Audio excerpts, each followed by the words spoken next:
It was the first day of the Reagan administration, the day after the inaugural, and I had been working for a Congressman, Jack Kemp, on Capitol Hill, and I had left Jack to go work for the Reagan White House. And for a kid from Buffalo, this was a really big deal. I came from humble roots, and as President Reagan did, and I just remember walking to, I had my pass, and I walked up to the White House gate for the first time to go in and find my office, and it was so overwhelming, and I was so proud of that honor of working there that I was actually getting almost dry heaves, that it just had that kind of an impact on me.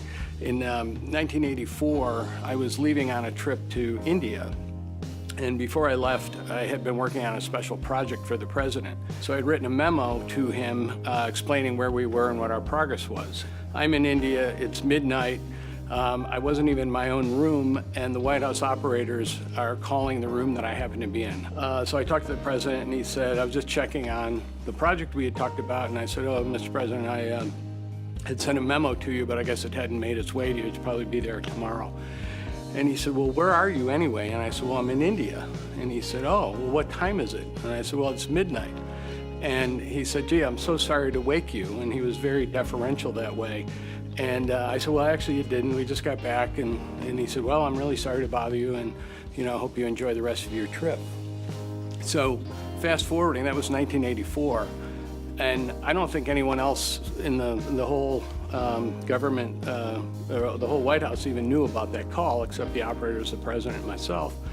And 1987, I was leaving to move to New York, and a couple of the staff said, well, do you want another going away photo? And I sort of said, well, no. And then I said, well, yes, actually, I'd like to bring in, I was getting married at the time, I'd like to bring in my family and my fiance's family and, have a nice going away photo that way.